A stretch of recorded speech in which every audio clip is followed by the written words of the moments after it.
박기승입니다. 제가 공직선거법 중에 허위사실 공표죄 폐지 법안은 제가 국회 들어오자마자 준비를 해서 낸 법안입니다. 제가 이 법안을 낸 이유는 저도 현직에 있으면서 선거법 재판을 많이 해봤는데 사실은 허위사실 공표죄가 이게 정치의 사법화를 이끄는 가장 대표적인 독소 조항이라고 저는 생각했기 때문에 국회에 들어오자마자 폐지 법안을 준비해서 낸 것입니다. 미국 같은 사례를 들면 미국 같은 경우에는 표현의 자유나 국민의 알 권리를 중요시하기 때문에 명예훼손죄라는 죄로 한 번도 형사 기소돼서 처벌된 적이 없습니다. 명예훼손죄로 처벌하는 규정 자체가 없고 미국 주 중에 두세 개 중에 명예훼손죄 규정이 있는데 되게 사문화되어 있고 한 번도 형사적으로 기소된 적이 없습니다. 미국은 그래서 마음껏 이야기하고 그 부분은 본인이 책임지는 겁니다. 그리고 그 정도가 심한 경우에는 민사상 손해배상으로 해결하고 있습니다. 그런데 우리나라는 우리나라 똑같이 헌법상 표현의 자유를 보호하고 있고 중대한 권리죠. 국민의 알 권리. 그럼에도 불구하고 지금 형법에 명예훼손죄로 처벌하고 있습니다. 그런데 지금 또 공직선거법에 그보다 훨씬 더 엄중하게 더구나 지금 당선자의 지위를 박탈하고 또 낙선자 같은 경우에도 이게 유죄 판결을 100만 원 이상 받으면 뭐 5년, 10년 출마하지 못하는 굉장히 엄격한 규정으로 되어 있습니다. 이것은 어떻게 보면은 지금 대법원에서도 돈은 묻고 말은 푼다는 그런 전체적인 흐름과도 맞지도 않고 지금은 언론이 특정 매체 몇 개뿐만 아니라 본인이 SNS로 모든 이야기를 다 반박할 수 있는 세상이 됐기 때문에 굳이 정치의 사법화를 부추기는 이런 조항을 둘 필요가 없다. 이게 제가 이 발의한 주요 논거입니다. 그리고 이게 또 자칫 이게 정치적으로 많이 악용되고 있습니다. 당선자뿐만 아니라 낙선자를 더 이상 출마 못하기 위해서 고소고발이 남발되고 있고 심지어 지금 윤석열 전 대통령 경우는 대선 기간에 엄청난 허위 사실을 발언했음에도 한 번도 조사받지도 않고 기소되지도 않았습니다. 그렇지만 낙선자인 이재명 지금 후보 같은 경우는 엄청난 조사를 받았고 또 기소까지 된 형편인데 그래서 이런 부분들이 이제는 개정할 때가 됐다 해서 제가 이 법안을 낸 것이고 다만 지금 이 법안 중에 특히 이제 행위 부분이 가장 문제가 많이 되고 있는데 신정원 의원이 발의한 것은 아마 그런 부분에 한정된 걸로 알고 있습니다. 어쨌든 뭐 이것은 어쨌든 토론을 통해서 어느 범위까지 개정할지 폐지할지 정해지겠지만 그거 아울러 지금 당선 무효 기준도 저는 100만 원에서 1000만 원으로 상향해야 된다. 이게 국민 법감정하고도 안 맞습니다. 아니 중요한 직위를 상실시킬 정도의 법위반인데 고작 벌금 100만 원 가지고 당선되느냐 아니면 무효냐 이렇게 선언한다는 게 너무 자기적이고 현재 물가 수준이나 경제 상황과도 안 맞습니다. 그것도 당선 무효 기준을 1000만 원 이상으로 상향하는 이런 상황을 제가 낸 것입니다. 여기에 대해서 한번 현재 삼성의 현재 소식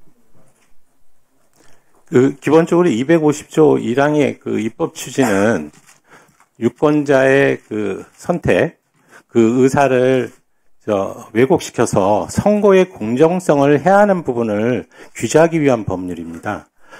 이 행위 개념이 들어간 게 2000년인데 지금 2025년까지 25년간 아무런 문제 없이 적용이 되어 왔고 무엇보다도 헌법재판소에서 이 250조 1항에 대해서 즉 행위라는 개념이 불명확한 개념이기 때문에 죄형법정주의에 어긋나는 것 아니라는 비난이 있어 왔습니다. 그런 부분에 대해서 헌법재판소가 21년도 그다음에 24년도에도 동일한 취지로 즉 행위의 개념은 일상생활의 모든 개념을 포함하는 개념 요소가 아니다. 즉 법원에서 유권자의 그 의사에 영향을 미치는 즉 선거의 공정성을 해하는 부분에 국한해서 그 행위의 개념을 정립시킬 수 있기 때문에 그 죄형 법정주의에 어긋나지 않는다는 그런 판단을 해왔습니다. 그런 과정이기 때문에 저희들은 이 개정안에 대해서 신중한 검토가 필요하다고 말씀을 드리는 거고요. 네. 다만 총장님, 네. 그 말씀 중에 국민의 또 인식의 오류가 있을 수 있기 때문에 제가 바로 잡고 네. 다 들었어요. 사무총장님께서 제 얘기에 대해서 말씀하실 거 있으면 하세요. 자, 선관위 사무총장께서 말씀하신 부분은 행위라는 부분을 넣어도 죄형 법정주의에 어긋나지 않고 위헌이 아니다라는 취지로 말씀하셨죠. 네. 자, 근데 이것이 20년 전에 들어갔다면서요. 그러면 행위라는 말을 빼더라도 위헌은 아니라는 거잖아요. 그렇잖아요. 네. 맞죠? 그리고 죄형 법정주의에 사항입니다. 네. 어긋나지 않지 않습니까? 네, 입법 정책적인 그렇다면 이 행위를 넣고 안 넣고는 국회 입법 재량 아닙니까? 거기에 해당합니다. 그렇습니다. 네. 그래서 이렇게 두 개를 다 말씀하셔야지 한쪽만 말씀하시는. 그래서 제가 아까 말씀드리려고 했는데 끊으셔서 제가 이렇게 확인을 해 드리는 겁니다. 네. 그 위원장이 진행하는 데 있어서 너무 그렇게 하지 마세요. 아니, 위원장이 말하는 중간에 들어와서 우리 앞에 숨어가고 말을 가볍게 만들고 이렇게 하는 건 하지 마세요. 지금 제가 불리한 내용을 유도했습니까? 양쪽에 반쪽짜리 진실만 있으면 안 되잖아요. 그래서 양쪽을 제가 듣기 위해서 말한 겁니다. 유상범 간사님 오늘 너버스 합니다. 너무. 왜 그러세요? 유난히 심하다는 아름다운 무엇 쓰세요? 응? 너것은 한국어로 뭐예요? 알아서 찾아서 한번 얘기해 보세요. 자, 그리고 위원장에 대해서 자꾸 진행에 대해서 말씀을 하시는데 여러분들도 곽기태 의원님도 재선 3선 하면 위원장 할 거예요. 근데 지금처럼 하면 못할 가능성이 높습니다. 그러니까 자제하시고 위원장이 하는 것을 잘 보고 배우. 자, 그다음 곽기태 의원 질의하세요. 예, 요즘 이재명 후보가 방탄복을 입고 다녀서 저도 비슷한 옷을 입고 와봤습니다. 예. 아무도 자기를 해치려고 하지 않는데 스스로 피해자 프레임을 만들어가지고 방탄복을 입고 다니고요. 예, 또 이 법원에서 판결하는 것 가지고도 자기가 마치 피해자인 것처럼 그러고 다녀요. 그런데 최근에는 마치 유세 현장에 사제 폭탄을 설치한 것 같다는 이상한 제보를 바탕으로 해가지고 또 방탄복을 입고 다니더라고요. 그런데 이재명 후보를 해치려는 사람 아무도 없어요. 피해자 아닙니다.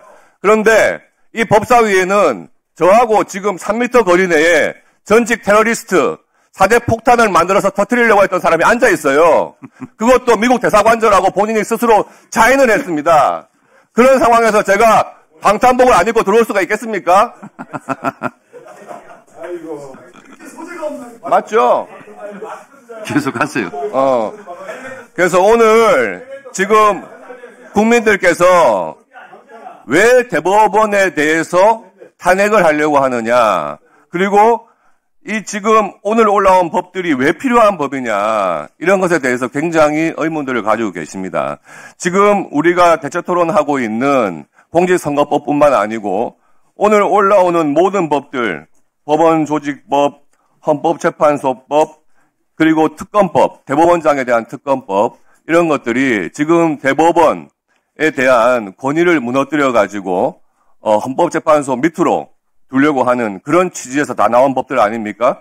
지금 사법부에 대해서 이재명 후보에 대해서 유죄 확정 취지의 파기환송을 했다 해서 이제 재판하는 것에 대해서 겁박하고 협박하려는 그런 취지의 법안들을 올린 겁니다. 그리고 오늘 청문회를 하려고 하는 겁니다.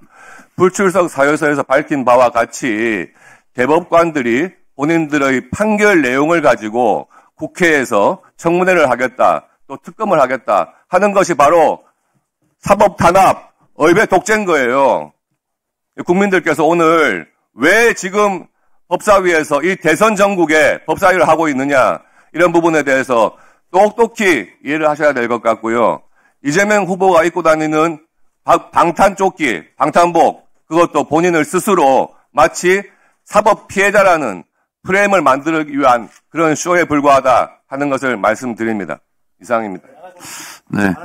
곽기태 의원님 잘하셨어요. 좀 근데 귀여우시네. 그 방탄조끼까지 입고 오신 거 봐서 잘했는데 곽기태 의원님은 급이 아니니까 그 방탄복 그냥 벗으세요. 무겁고 별로 안 좋아요. 예. 덥고. 하여튼 곽기태 의원님 좀 귀여웠어요. 네. 박지원 의원님 질의하세요. 토론하세요. 조용히 좀 해봐요, 좀. 네, 박광계입니다. 사무총장님. 네. 법관을 오래 하셨는데, 1994년에 이 허위사실 공표, 를 포함하는, 아까 2000년부터 이제 허위사실 공표죄가 도입이 됐죠.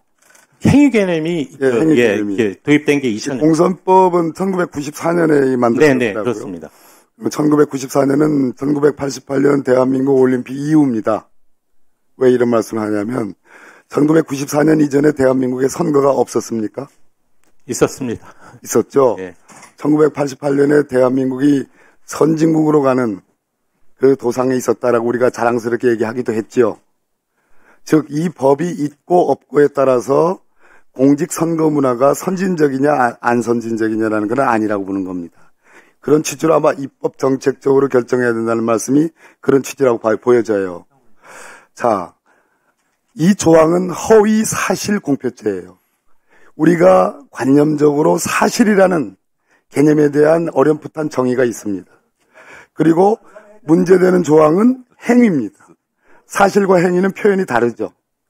맞지 않습니까? 네, 맞습니다. 다릅니다. 그리고 이재명 후보에 대한 좀 조용히 좀 해봐요, 유상부 의원님. 말씀 중인데. 자, 이재명 후보에 대한 하급심 판결 1심과 2심이 다르고 대법원이 다릅니다. 거기서 나오는 여러 가지 개념 중에 뭐 어떤 의견이냐, 사실이냐, 행위냐, 인식의 범주냐 등등의 여러 가지 다중적인 표현들이 많이 있습니다. 하급심과 대법원이 극명하게 견해가 나뉩니다. 그렇지 않습니까? 네. 맞죠? 당초에 이 행위라는 개념을 넣어서 규율하려고 했던 입법 취지에 우리 오늘처럼 법을 만들기 위해서 의원들이 모여가지고 토론할 때 지역 감정을 조장하는 행위, 이거는 곤란하지 않느냐라는 의미로 이게 들어갔습니다. 알고 계십니까? 그 당시에 2000년에 네네. 예, 그랬습니다. 네. 자, 대법원이 판단한 유권자의 입장에서 유권자의 어떤 입장에서 보는 선거의 공정성 유무라는 것도 사실은 말장난에 불과해요. 제가 볼 때. 왜? 결국은 검찰과 법원이라는 사법적 기관들에 의해서 판단되는 거지. 과연 이재명 후보께서 했던 이 발언, 이 사진 가지고 만약 그것이 선거에 영향을 미쳤다면 지난번 선거와 이번 선거에 있어서 저는 큰 영향이 없다고 보는 겁니다. 여론조사 해봤습니까? 그것도 아니에요. 결국 법관들의 일반적인 주장이라는 그런 면에서 이것은 넣어도 되고 안 넣어도 되는데 뺀다고 해서 이혼이 아니라는 것은 우리 후보님께서 알고 계시고 인정하시죠? 네, 지금 행위 개념을 삭제한다고 해서 위헌이 되는 건 아닙니다. 반드시 말씀드렸는데 입법 정책적으로 결정할 문제라고 말씀드렸습니다. 네. 간사님, 유성범 간사님. 아니, 지금 갈 길이 멀어요.